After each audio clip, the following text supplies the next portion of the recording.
बिस्मिल्लाहिर्रहमानिर्रहीम, अस्सलाम वालेकुम। अली सलमान जी टीवी के तमाम नाजरीन को जी स्पोर्ट्स में खुश आमदीद कहता है। इस वीक का हमारा ये पहला शो है और हम बात करेंगे पाकिस्तान क्रिकेट में जो पेशरफ्त हुई है गुज़िश्ता फ्राइडे से लेके अब तक, उन तमाम मौज़ूआत को हम डिस्कस करेंगे। साथ साथ पाकिस्तान स्पोर्ट्स के हवाले से हम गुफ्तगू करेंगे। पाकिस्तान क्रिकेट बोर्ड के 9 मुंतखब चेयरमैन रमीज़ राजा साहब इन दिनों दौरा कराची पर हैं और यहाँ पर वो मुख्तलिफ बिजनेस कम्यूनिटी से बात कर रहे हैं। पाकिस्तान में स्पॉन्सरशिप की जो तलाश है उसके लिए वो इस वक्त कराची में मौजूद हैं। अब देखना है कि ये कोशिशें कितनी दूररस और कितनी फ्रूटफुल साबित होंगी। आज बहुत सारे मौज़ूआत पे बात करेंगे। पाकिस्तान का डोमेस्टिक T20 टूर्नामेंट भी इस वक्त ऑन है और जिस तरह रमीज़ राजा साहब कमांडो एक्शन लेते हुए पाकिस्तान क्रिकेट बोर्ड में इस्लाहात कर रहे हैं, यकीनी तौर पर उनको भी डिस्कस करेंगे कि इन इस्लाहात के कितने फ़ायदे होंगे और कौन कौन से वो ग्रे एरियाज़ हैं कि जहाँ पर पाकिस्तान क्रिकेट बोर्ड के 9 मुंतखब चेयरमैन रमीज़ राजा साहब को काम करना होंगे। इन मौज़ूआत पर गुफ्तगू करने के लिए मेरे साथ बज़रिया वीडियो लिंक मौजूद होंगे। अपने वक्त के बहुत ही ज़बरदस्त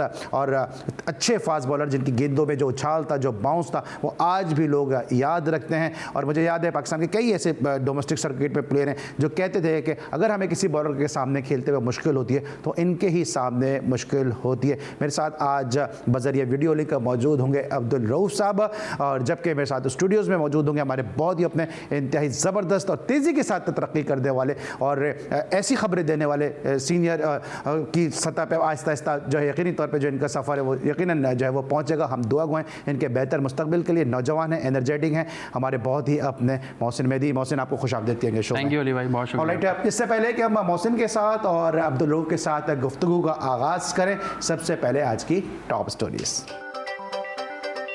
हमने क्रिकेट की मईशत को मजबूत बनाने के लिए काम शुरू कर दिया है। अकील करीम डैडी इस मिशन पर हमारे ओपनिंग बैट्समैन हैं, चेयरमैन PCB रमीज़ राजा। अकील भाई जैसे प्लेयर्स जो हैं वो हमें चाहिए और ये हमारे लिए ओपन करेंगे, इन्होंने वादा किया है। ICC T20 world cup Pak Bharat टाकरा की तमाम टिकटें चंद ही घंटों में फरोख्त। दूसरी जानिब टीमों की UAE आमद का सिलसिला शुरू। नेशनल T20 कप का पहला मरहला मुकम्मल। सरफराज अहमद की टीम सिंध टॉप पर। बाबर आजम और शाहीन शाह आफरीदी इनफरादी परफॉर्मेंस में सरे फहरिस्त। बाबर आजम ने विराट कोहली और क्रिस गेल को एक बार फिर पीछे छोड़ दिया।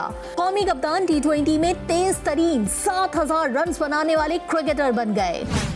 शाहिद आफरीदी की 37 गेंदों पर रिकॉर्ड सेंचुरी को 25 साल मुकम्मल हो गए। साबिक कप्तान का कहना है कि मेरी जिंदगी में इस दिन की अहमियत हमेशा कायम रहेगी। दौरा श्रीलंका के लिए पाकिस्तानी शाहीन्स के स्क्वाड का ऐलान कर दिया गया। 19 रुकनी दस्ते की क़यादत सऊद शकील करेंगे। खैबर पख्तूनख्वा हॉकी लीग का रंगारंग मेला सज गया। मुख्तलिफ फ्रेंचाइज के नाम से 8 टीमों के दरमियान कांटे के मुकाबले जारी। जी नाज़रीन, आपने आज की टॉप स्टोरीज़ देखी। और इससे पहले कि मैं क्रिकेट की और स्पोर्ट्स की टॉप स्टोरीज़ पे बात करूं, अपने जो शो में मोअज़्ज़ज़ मेहमान मौजूद हैं, इनसे मैं गुफ्तगू करूं। गुज़िश्ता हफ्ता आपने देखा होगा कि पाकिस्तान के लेजेंडरी अदाकार उमर शरीफ साहब का इंतकाल हो गया और उमर शरीफ जैसा खिला जो है, जो पाकिस्तान की कॉमेडी में, इंटरटेनमेंट में, वो मुद्दतों ये खिला, ये स्पेस पूरा नहीं होगा कि उन्होंने एक ऐसी जहत मुतारिफ़ कराई है कि जिसको फॉलो करना मैं समझता हूँ कि आने वालों के लिए बहुत ही मुश्किल बल्कि नामुमकिन होगा। और न सिर्फ पाकिस्तान में बल्कि पूरी दुनिया में उनके शागिर्द मिर्ज़ा के हवाले से, कॉमेडी के हवाले से जो है उनको फॉलो भी करते हैं। GTV की जानिब से, जी स्पोर्ट्स की जानिब से इस लेजेंडरी अदाकार के लिए हम दुआए मग़फ़िरत की अपील भी करते हैं और उम्मीद भी करते हैं कि अल्लाह ताला मरहूम के सब्र जो अहले ख़ानदान को सब्र जमील अता फ़रमाए। गो के स्पोर्ट्स में अमूमी तौर पर हम एंटरटेनमेंट की खबरें शामिल नहीं करते हैं, लेकिन इस लेजेंडरी अदाकार का हम पे ये फ़र्ज़ भी था और हम पे क़र्ज़ भी था कि हम इनका तज़किरा अपने शो में हम ज़रूर करें। और हम ही नहीं बल्कि पूरी दुनिया में जहाँ जहाँ जो फ़नकार बिरादरी है, पॉलिटिशियन हैं, क्रिकेटर्स हैं, स्पोर्ट्समैन हैं, सभी जो है वो इसको मिस कर रहे हैं। बहुत सारे ट्वीट्स मैंने ऐसे देखे, रिजवान का ट्वीट देखा, सरफराज का देखा और शादाब खान का देखा और भी बहुत सारे क्रिकेटर्स के देखे कि जिन्होंने खराज अक़ीदत और खराज तहसीन पेश किया है और लेजेंडरी अदाकार उमर शरीफ साहब को, कि जिनका जज्दे खाकी अब अनक़रीब कराची पहुँचने वाला है और अब्दुल्ला शाह गाज़ी साहब के मज़ार के अहाते में जो है वो इनकी तदफ़ीन जो है वो मुतवक्के है और उसके इंतज़ामात पूरी तरह से मुकम्मल हो चुके हैं। गुफ्तगू का सिलसिला जारी रखेंगे स्पोर्ट्स के हवाले से। मोहसिन मेहदी से हम गुफ्तगू का आगाज़ करेंगे।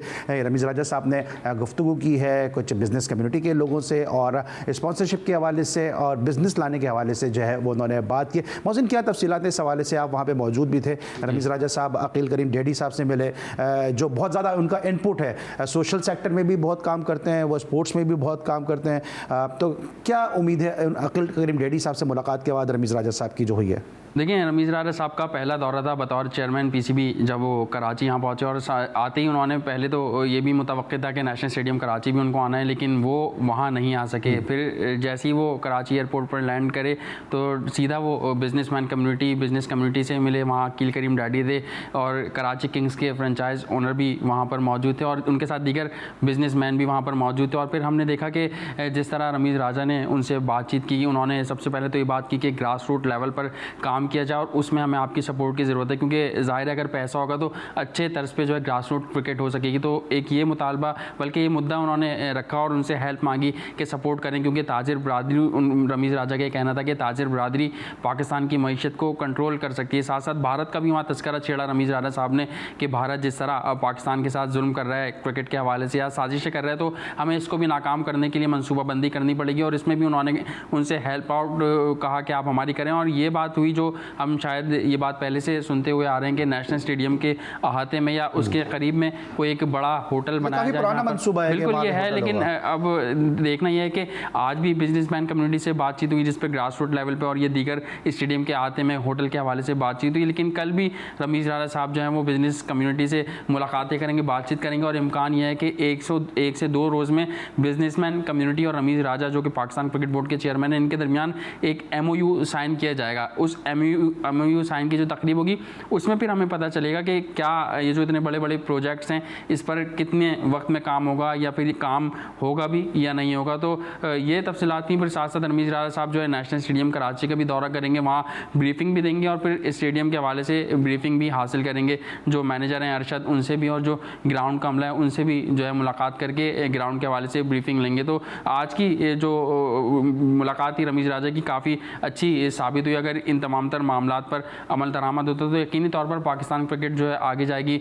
और ग्रास रूट जिस पे पहले से बातचीत होती आ रही है और बस सिर्फ हम ये देखते हैं कि बातें होती आ रही हैं, लेकिन इस पर अगर कोई अमल दरामद होता है। अच्छा, ये तो सारी तफसीलात आपने बता दी, लेकिन इस हवाले से रमीज़ राजा साहब की आमद के हवाले से, उनकी इस मुलाकातों के हवाले से, ये तमाम तर तफसीलात के हवाले से कोई प्रेस रिलीज़ आई है कोई पाकिस्तान क्रिकेट बोर्ड के मीडिया डिपार्टमेंट की तरफ से? देखिए, ये एक बड़ा अलमिया है कि ये आपने एक अच्छा सवाल किया कि मीडिया डिपार्टमेंट जो कि पाकिस्तान क्रिकेट बोर्ड का है, अलबत्ता पीछे भी अगर आपको लेके जाएं, जब भी पाकिस्तान क्रिकेट बोर्ड का चेयरमैन की कराची आमद होती है तो किसी को भी कोई खबर नहीं होती है। अचानक खबर मंजर आम पर आती है और फिर मीडिया की दौड़ें लगती हैं कि भाई रमीज़ राजा साहब या फिर जो भी चेयरमैन क्रिकेट बोर्ड है वो कराची आए हैं। तो अगर इसको प्लान कर लिया जाए, पाकिस्तान क्रिकेट बोर्ड का जो मीडिया डिपार्टमेंट है प्रोफेशनल है और आज मेरे ख्याल में 3 मिलियन सब्सक्राइबर्स भी उनके हो गए। मैं ट्विटर पर देख रहा था, तमाम लोग उनको मुबारकबाद दे रहे थे।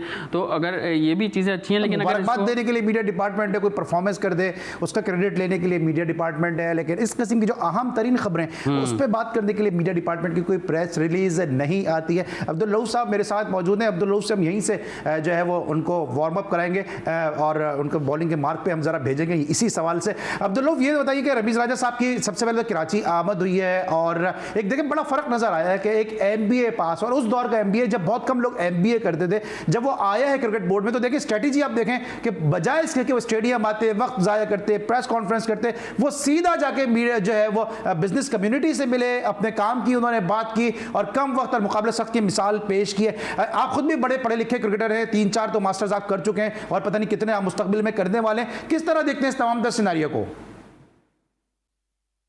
देखिए, डेफिनेटली एक चेंज तो आएगी पाकिस्तान क्रिकेट में, क्योंकि रमीज़ राजा के जो रूट्स हैं वो काफी गहरी हैं। पाकिस्तान की जो स्ट्रक्चर है, इंफ्रास्ट्रक्चर उसके साथ जुड़ी हुई है। वो खुद भी खेले हैं, उन्होंने क्रिकेट खिलाई भी है, उसके बाद चीफ एग्जीक्यूटिव के ओहदे पर भी काफी अच्छा काम किया है। इसी वजह से बगैर टाइम ज़ाया किए वो बिल्कुल एक्टिव, उनको पता था कि किस शोबे में हमें काम की ज़रूरत है। बगैर किसी टाइम ज़ाया किए हुए उन्होंने एक्टिवली वहाँ पर टेक पार्ट करना शुरू कर दिया है। तो मेरा ख्याल है कि बड़ा एक अच्छा साइन है, मगर जो 3 साल ज़ाया किए इसका भी पाकिस्तान क्रिकेट को काफ़ी खमियाजा भुगतना पड़ेगा, स्पेशली इस गवर्नमेंट ने, क्योंकि जिस तरह आप एहसान मानी और वसीम खान ने पिछले 3 साल काम किया है तो उसको उसने क्रिकेट की रिवाइवल के लिए जो रमीज़ राजा उनको बहुत बड़े चैलेंजेस दरपेश होंगे, क्योंकि नीचे से आपका जो जितना इंफ्रास्ट्रक्चर है डोमेस्टिक लेवल का वो भी कोलैप्स हो चुका है। उसके बाद जो आपके रीजनल सेटअप है वो भी प्रॉपरली कवर अप नहीं हुआ, जो आपका आइन था वो भी प्रॉपर शेप में बहाल नहीं हुआ। उसके बाद जो आपके फ्रेंचाइज के साथ इशू थे वो भी वैसे ही चल रहे हैं। आपके जो उन्होंने भर्तियां की हुई थी काफ़ी बोगस किस्म की, जो लोग इनकम्पिटेंट थे और इन ओहदों के लिए एल नहीं थे, वो भी काफ़ी बड़ी तादाद में पाकिस्तान क्रिकेट बोर्ड में मौजूद हैं और वो भी उनकी भी रमीज राजा को छांटी करनी पड़ रही है। और सबसे इंपॉर्टेंट ये है कि अभी जो उनकी कोचेज के साथ मुलाकात हुई है तो उससे भी वो सेटिस्फाइड नहीं है, क्योंकि इलिटरेट किस्म के इनएक्सपीरियंस कोचिंग स्टाफ उन्होंने रीजनल टीमों के साथ लगा दिया है। तो मेरा ख्याल है कि एक ह्यूज उनको चैलेंज दरपेश है। ठीक है, अब्दुल रऊफ के साथ और मोहसिन के साथ गुफ्तगू का सिलसिला जारी रहेगा। और जिस तरह अब्दुल रऊफ भी बात करते हैं कि कॉस्ट कटिंग के ऊपर रमीज़ राजा साहब का फोकस है, साथ साथ कोचेज़ के हवाले से भी खुश नहीं है। और हमारे पास भी खबरें आ रही हैं कि कोचेज़ की आपस में भी नहीं बन रही है, कप्तानों से भी नहीं बन रही है, एक दूसरे के ऊपर ब्लेम गेम डाला जा रहा है खिलाड़ियों को खिलाने के हवाले से, नहीं खिलाने के हवाले से। और साथ साथ अभी बासित अली साहब का एक नाम आया कि जनाब जब कोचेज़ की मीटिंग हुई तो उसमें बासित अली साहब ने रमीज़ राजा को बेतकल्लुफ़ी का मुजाहरा करते हुए रैम्बो करके मुखातिब कर लिया। इस खबर में कितनी सदाकत है, लेकिन इसमें पाकिस्तान क्रिकेट बोर्ड का मीडिया डिपार्टमेंट क्यों खामोश है? क्यों पाकिस्तान क्रिकेट बोर्ड के मीडिया डिपार्टमेंट ने इस हवाले से कोई तरदीद या कोई तस्दीक नहीं की है? इस पर हम ज़रूर बात करेंगे एक छोटे से ब्रेक के बाद।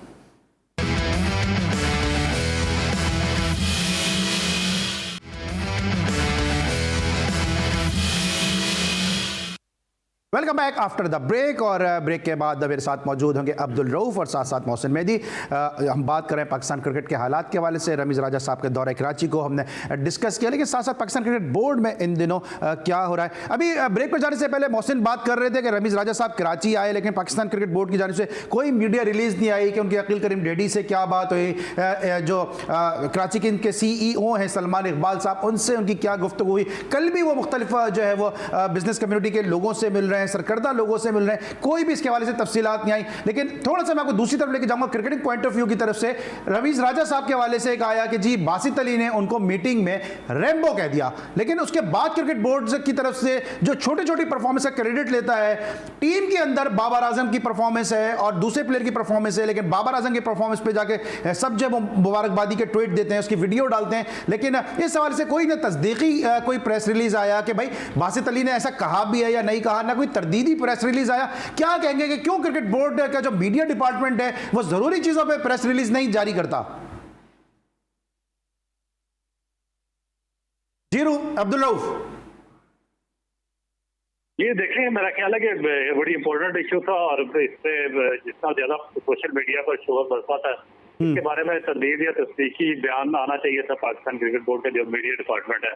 मगर जब आप जैसा कि आपने कहा कि जब भी कोई इंपॉर्टेंट इशू आता है तो इनका जो मीडिया डिपार्टमेंट है जो आगे पीछे बहुत ज्यादा शोर मचा रहा होता है, तो वो एंड टाइम पर बिल्कुल खामोश हो जाता है। तो मेरा ख्याल है कि इस इशू पर इनको स्ट्रेट अवे एक स्टेटमेंट जारी कर देनी चाहिए थी, ताकि अगर कोई ठीक है तो वो भी लोगों को तस्दीक हो जाती है, और अगर खबर गलत है तो वो भी लोगों को पता चल जाता है कि इस खबर में कोई ऑथेंटिसिटी नहीं है।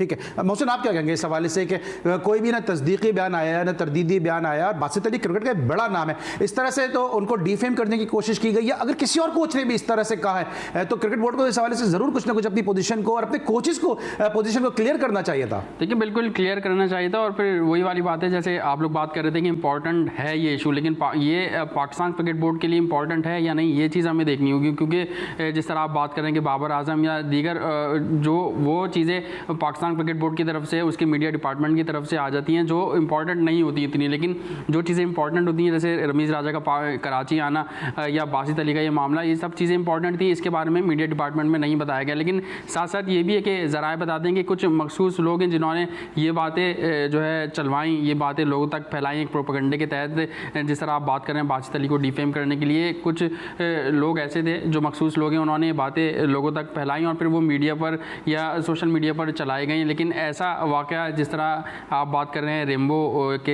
एक मीटिंग में रेम्बो कह दिया उनको, तो ऐसा हुआ नहीं है जो हमारे ज़राए बताते हैं। लेकिन ये ज़रूर बताया कि कुछ मखसूस हल्के हैं जो बासित अली को शायद। लेकिन मुझे एक सवाल और भी पैदा होता है कि रेम्बो कहने पे इतना जो है वो वैला मचाया जा रहा है, जो है वो स्पेकुलेशन फैलाई जा रही हैं, खबरें फैलाई जा रही हैं। दूसरी तरफ ऑफिशियली जो है वो प्रेस कॉन्फ्रेंसिस के अंदर रमीज़ भाई करके बात की जा रही है, उसमें कोई बात नहीं कर रहा। जो मीडिया डिपार्टमेंट के लोग खुद बात कर रहे हैं, और आज भी बल्कि जब कराची रमीज़ राजा आए थे तो उस वक्त भी उनको रमीज़ रमीज भाई करके बात की जा रही थी। बिल्कुल ऐसा ही है, मैं भी आज वहाँ मौजूद था और वीडियो मौजूद है आप सबके सामने ही। वीडियो में अगर आप देखेंगे तो रमीज भाई करके उनसे बात की जा रही है। अगर जब मीडिया डिपार्टमेंट के लोग इस तरह बात करें तो फिर बासित अली तो एक क्रिकेटर हैं, एक जाना पहचाना पाकिस्तान का नाम है जिन्होंने पाकिस्तान को सर्व किया है। तो मुझे ऐसा नहीं लगता कि अगर उन्होंने कहा भी होगा तो रमीज़ राजा का कोई रिएक्शन आया होगा, लेकिन बासित अली ऐसा कहते नहीं है। अगर जिस तरह ब्रेक में हम बात कर रहे थे तो मुख्तलिफ जिस तरह आप लोग बता रहे थे कि टीवी शोज़ में भी बासित अली के बारे में, बासित अली से अगर रमीज़ राजा के बारे में पूछते थे तो वो रमीज़ भाई करके मुझे तो मोहसिन ऐसा लगता है कि लॉबी है जो चाहती है कि बासित अली को डिफेम किया जाए और उनको जो है सौदे से वो हटाया जाए। लेकिन रऊफ ये बताइए कि अब्दुल रऊफ के अब पाकिस्तान का डोमेस्टिक टूर्नामेंट जारी है और जिस तरह से आपने भी मुल्तान की टीम को लीड किया डोमेस्टिक T20 टूर्नामेंट में, किस तरह से आप इस डोमेस्टिक T20 टूर्नामेंट को देख रहे हैं?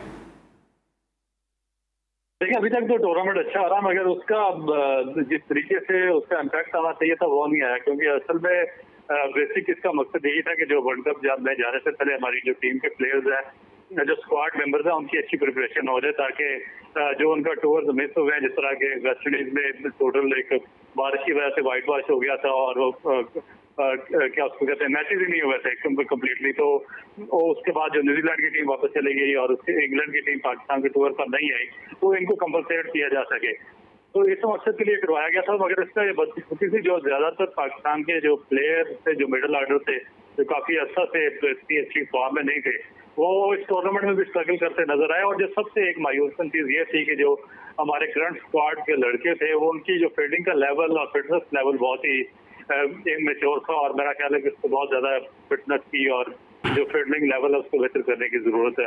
तो ये दो चार चीजें अगर काबू पाई जाती तो मेरा ख्याल है कि पाकिस्तान आगे बेहतर रिजल्ट प्रोड्यूस कर सकता था। अच्छा, टीम सिलेक्शन से आप मुतमईन है किस तरह से टीम सेलेक्ट हो रही है? सुहेल अख्तर को खेलने का मौका नहीं मिला, अब्दुल्ला शफीक को पाकिस्तान का फ्यूचर करार दिया जाता है, फिर उनको भी ट्रांसफर किया गया, फिर साथ साथ बिलावल भट्टी हमें इस T20 टूर्नामेंट में नजर नहीं आ रहे, हम्माद आजम हमें इस T20 टूर्नामेंट में नजर नहीं आ रहे, ओवैस ज़िया हमें इस T20 टूर्नामेंट में नजर नहीं आ रहे, एहसान अली जैसा व्हाइट बॉल का प्लेयर हमें इस T20 टूर्नामेंट में अब तक बेंच पे बैठा हुआ नजर आ रहा है, और वो लोग जो लॉन्गर वर्जन के ज्यादा बेहतर प्लेयर हैं कंटिन्यू उनको मौके दिए जा रहे हैं और एडजस्ट भी किया जा रहा है कि चलो भाई ऊपर नहीं तो फिर नीचे और नीचे नहीं तो फिर ऊपर सही। तो आपको लगता है कि जो टीम सिलेक्शन है वो भी जो है वो कहीं ना कहीं हमें फेवरिज्म और नेपोटिज्म नजर आ रहा है? देखिए ये चीजें तो चलती रहती हैं, जो फेवरेटिज्म और नेपोटिज्म, मगर जो असल चीज देखने में आई है वो लैक ऑफ इंटरेस्ट और लैक ऑफ विजन है, जो हमारे मैनेजमेंट हाई लेवल की या जो हमारे सेलेक्टर्स हैं उनमें नजर आती है, क्योंकि उनकी बिल्कुल किसी किस्म की कोई प्रिपरेशन नहीं है। यही वजह कि रमीज राजा भी उनसे नाराज है, और उनमें जो दूसरी चीज ये है कि काम करने की अहलियत ही नहीं है, क्योंकि जो उनको काम दिया गया वो तो उस पर फोकस ही नहीं है। वो सब के सब इसी दौड़ में शामिल है कि पाकिस्तान टीम का हर एक के लिए रास्ता ओपन है और मेरिट नहीं है, तो हर एक की यही दौड़ है कि किसी ना किसी तरीके से पाकिस्तान टीम के साथ जुड़ जाए। लेकिन अब जो लोग रमीज राजा का नाराज है तो गलत नाराज तो नहीं, इतने सारे नाम तो मैंने गिनवा दिए। आप देखें कि इसमें बहुत सारे ऐसे प्लेयर हैं कि जिसको प्रॉपर मौके ही नहीं मिल पा रहे, और जिन प्लेयर्स के मैंने नाम लिए, जैसे हम्माद आजम का नाम हुआ, ओवैस ज़िया का नाम हुआ, या अगर हम पिंडी का नवीद मलिक भी अगर इसमें हम शामिल कर लेते हैं, और भी ऐसे प्लेयर हैं, एहसान अली की बात कर लें, तो ये तो व्हाइट बॉल के प्लेयर है। रेड बॉल में तो इतने ज्यादा इनकी परफॉर्मेंस है भी नहीं, और रेड बॉल में इतना ज्यादा इनकी जगह बनती भी नहीं है। तो आपको लगता है कि जो कोचेस को ये सोचना चाहिए था कि कौन स्पेशलिस्ट है व्हाइट बॉल का प्लेयर है और कौन नहीं है? देखिए उनमें उनका विजन ही नहीं है, ना उनकी प्रिपरेशन है, जितना भी कोचिंग स्टाफ लगाया हुआ, ना इनके पास एजुकेशन है, ना इनके पास एक्सपीरियंस है, ना इनको डेवलपमेंट का एक्सपीरियंस है। तो इन्होंने बस ऊपर से वो एक लगी लिपटी, जिस तरह एक टूर्नामेंट आता है उससे पहले कोई टीम अनाउंस कर देते हैं, तो बगैर तैयारी के इसी तरीके से इन्होंने टीमें अनाउंस की है। आपने जो पीछे फर्स्ट क्लास का अशर देखा वो बिल्कुल बंद हो गया है, उस पर भी रमीज राजा को बहुत ज्यादा वर्कआउट करना पड़ेगा। 3 साल से पाकिस्तान का जो डोमेस्टिक का स्ट्रक्चर था फर्स्ट क्लास का, वो भी जीरो हो चुका। अब ये T20 में देख लें कि जो 4 डे के प्लेयर थे या स्लो प्लेयर थे, उनको T20 फॉर्मेट में डाल दिया। ठीक है। अच्छा, अब्दुल रऊफ से हम गुफ्तगू कर रहे हैं इस हवाले से गुफ्तगू कर रहे हैं अब्दुल रऊफ से, लेकिन अब्दुल रऊफ भी नाराज हैं, रमीज राजा भी नाराज हैं, हमारी भी खफगी है, और एक आम क्रिकेट लवर की भी नाराजगी है पाकिस्तान क्रिकेट बोर्ड के इस तरह के टीम सिलेक्शन के हवाले से। लेकिन हमारे शो में कुछ मोअज़्ज़िज़ गेस्ट आए, उन्होंने क्या कहा कोचेस की कारकर्दगी के हवाले से, पहले वो भी सुनते हैं। ने अगर पाकिस्तान से कोच आप कह रहे हैं कि कोई बेहतर नहीं है, तो ये लम्हा फिक्रिया है। वो इसलिए लम्हा फिक्रिया है कि आपने अपनी यूथ तो इनके हवाले की हुई है। बिल्कुल, जब आपने यूथ इनके हवाले की हुई है और आप उनको अच्छा नहीं समझते, तो फिर आप जो बाहर से लेके आते हैं, तो ये लम्हा फिक्रिया है। आपको यहाँ पे अब कंसंट्रेट करने की जरूरत है, फंडामेंटल्स तो आपने करने हैं। आपने ग्रास रूट क्रिकेट को ठीक करना है, अपने अपने ह्यूमन रिसोर्स की कैपेसिटी बिल्डिंग करना बहुत इंपॉर्टेंट चीज है। इशू एक ही है, मुझे जो नजर आता है, हो सकता है गलत हूँ, पहले खिलाने वाले खिलाया करते थे, अब शायद खिलाने वालों का फॉल्ट आ गया है। खेलने वाले वही हैं, लेकिन खिलाने वालों में कमी कोई आ गई है, जो कि सही तरीके से हमें हमारी क्रिकेट नहीं खिला रहे। तो इस पर तवज्जो देनी पड़ेगी, इंफ्रास्ट्रक्चर हमारा नहीं है। आपको मेरा मौकफ तो पता ही है, मैं तो फॉरेन कोचेस में बिलीव करता हूँ, इसलिए क्योंकि मैं समझता हूँ पाकिस्तानी सुपरस्टार्स जो हैं वो अच्छे कोचेस नहीं बनते, और प्रोफेशनल ये प्रोफेशन है एक, और दुनिया में कहीं भी टॉप आइकॉनिक स्टार्स जो हैं वो कोचेस नहीं बनते। आपने आमिर सुहेल साहब, राशिद लतीफ़ साहब और नजम सेठी साहब की गुफ्तगू सुनी और इन सबका ही कहना है कि जो डोमेस्टिक की सतह पे जो है हमारे जो कोचेज़ हैं वो उस तरह से काम नहीं कर पा रहे जिस तरह से करना चाहिए। अब्दुल रऊफ ये बताइए कि जो रमीज़ राजा साहब का फैसला है कि अब डोमेस्टिक की सतह पे भी फॉरेन कोचेज़ आएंगे, आपको लगता है कि ये कितना बेहतर फैसला है? और फिर से जो हमारे जो रिटायर्ड क्रिकेटर हैं वो फिर कहाँ पर जाके एडजस्ट होंगे?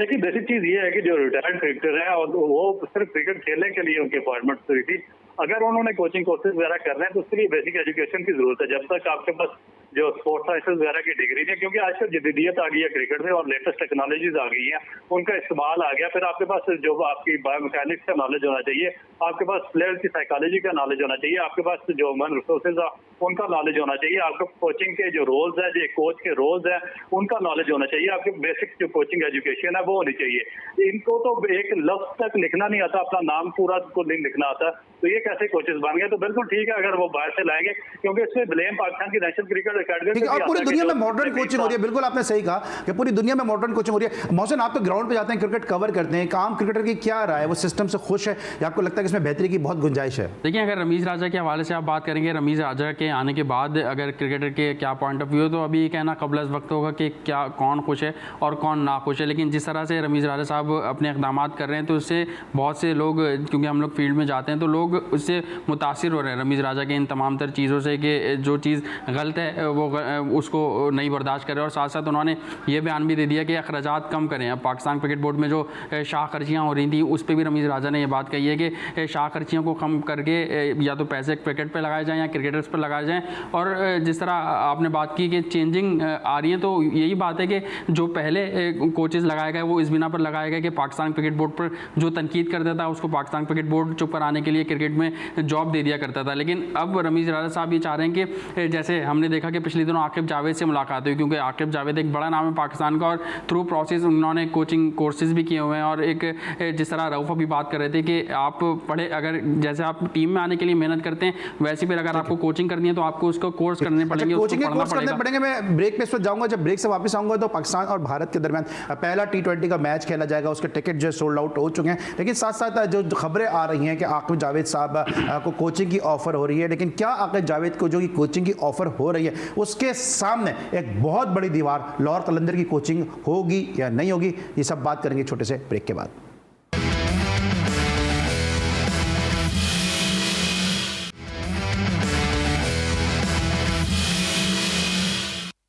Welcome back after the break. और अब हम बात करेंगे T20 वर्ल्ड कप के हवाले से, पाकिस्तान के मुमकिन स्क्वाड के हवाले से क्या तब्दीलियां होती नज़र आ रही हैं या नहीं होती नज़र आ रही। मोहसिन से जानना चाहेंगे। मोहसिन, ये बताइए कि अब जो खबरें आ रही हैं वो ये आ रही हैं कि T20 वर्ल्ड कप में जो इंडिया पाकिस्तान का पहला मैच, दोनों टीमों के दरमियान जो पहला टाकरा है उसके तमाम तो टिकट सोल्ड आउट हो चुके हैं। मीडिया बिरादरी में, स्पोर्ट्स जर्नलिस्ट का जो सर्किल है उसमें इस मैच को किस तरह से देखा जा रहा है, एक आम आदमी की क्या राय इस मैच को? बिल्कुल, जिस तरह आप बात कर रहे हैं पाकिस्तान और इंडिया के मैच की, वो भी T20 वर्ल्ड कप में, तो बहुत हाइप क्रिएट की जा रही है अभी से और बहुत सारे मुख्तलिफ प्लान्स भी कर रहे हैं जर्नलिस्ट बरादरी, जिस तरह पाकिस्तान और इंडिया के मैच में अमूमन देखने को मिलते हैं। साथ साथ जिस तरह आपने बताया कि पाकिस्तान और इंडिया के तमाम तर टिकट्स फ़रोख्त हो गए मैच के, तो पाकिस्तान और न्यूजीलैंड के मैच के भी तमाम तर टिकट्स जो हैं फ़रोख्त हो चुके हैं। तो देखते हैं कि कितना अच्छा जो है वो टाकरा नज़र आता है दोनों टीमों के माबैन पाकिस्तान का। और जिस तरह जहाँ आपने जैसे चेंजिंग की बात की, तो चेंजिंग्स मुझे लगता है कि होंगी, क्योंकि जब खिलाड़ी मिलने गए थे वज़ीर आज़म इमरान खान साहब के पास, तो उसके बाद से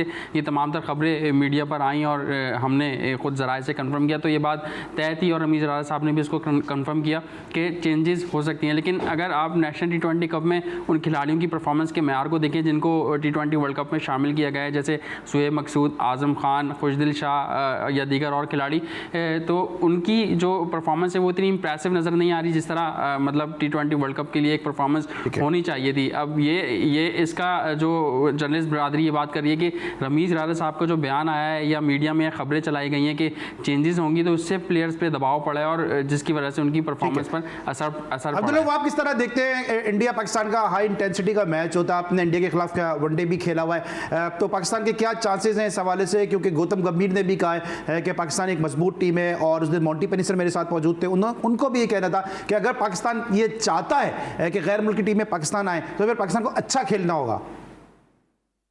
जी बिल्कुल, इसमें तो कोई डाउट नहीं है। मेरा ख्याल है कि इंडिया और पाकिस्तान का मैच हमेशा से जो हाई इंटेंसिटी मैच रहा हो रहता है और उसमें बहुत ज्यादा प्रेशर होता है, तो असल में बेसिक चीज यही होगी कि उस मैच में भी उस दिन टाइम पर भी जो भी टीम और जो प्लेयर्स प्रेशर हैंडल करने में कामयाब हो जाते हैं तो मेरा ख्याल है कि उनको भी फायदा होगा और वही टीम जीतेगी। मेरा ख्याल है कि इसमें थोड़ा सा जो एज है वो डेफिनेट इंडिया को जाता है, क्योंकि उनके जो प्लेयर्स हैं वो बहुत ज्यादा एक्सपीरियंस है और बहुत ज्यादा वो क्रिकेट खेले हुए हैं, तो उनके अगर तराजर में पाकिस्तान की टीम को देखा जाए तो इसमें अगर पाकिस्तान के पास दो ही सच बैट्समैन है, जो बाबर आजम है या रिजवान है ऊपर से, और उसके बाद जितने मिडिल ऑर्डर है वो मेरा ख्याल है कि या तो नए हैं और या उनका एक्सपोजर भी नहीं है, एक्सपीरियंस नहीं है, और फिर उसके बाद इस रिसेंट टूर्नामेंट में भी उनकी फॉर्म पे इतनी ज्यादा आउटस्टैंडिंग नहीं रही है।